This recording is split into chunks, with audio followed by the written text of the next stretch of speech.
Percy and Harold. Percy worked hard at the harbour. Toby helped, but sometimes the loads of stone were too heavy, and Percy had to fetch them for himself. Then he would push the trucks along the quay to where the workmen needed the stone for their building. An airfield was close by, and Percy heard the aeroplanes zooming overhead all day.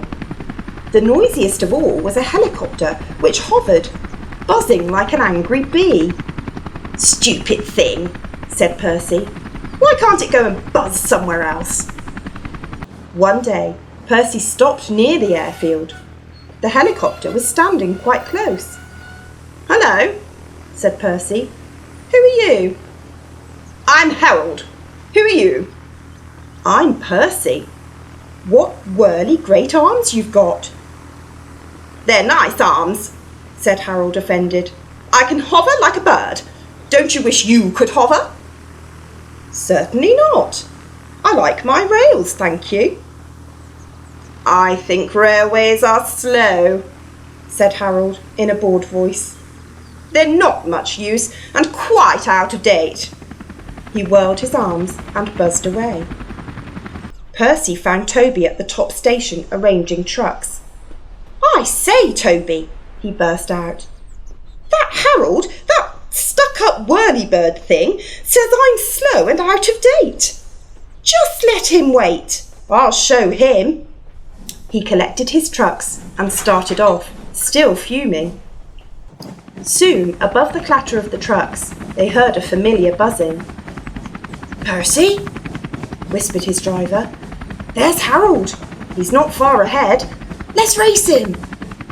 "Yes, let's," said Percy excitedly, and quickly gathering speed, he shot off down the line. The guard's wife had given him a flask of tea for 11s.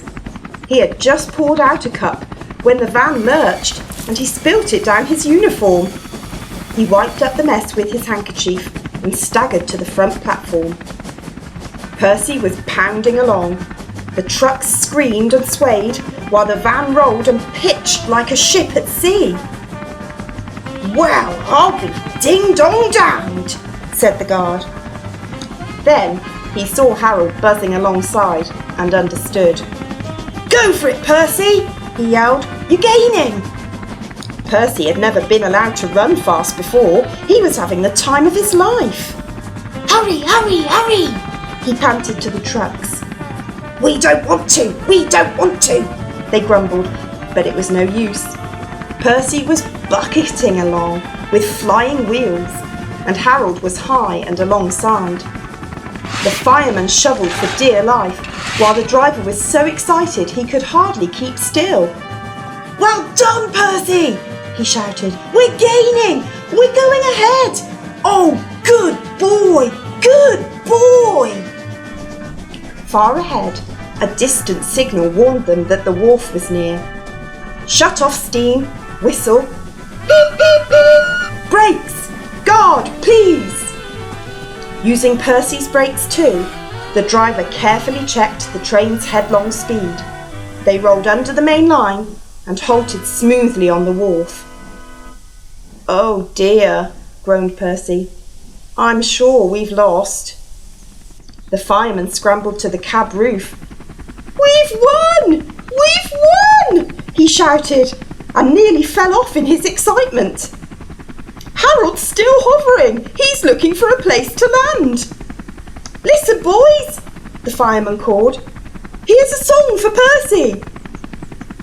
Said Harold Helicopter to our Percy, "You are slow. Your railway is out of date, and not much use, you know. But Percy with his stone trucks did the trip in record time, and we beat that helicopter on our old branch line."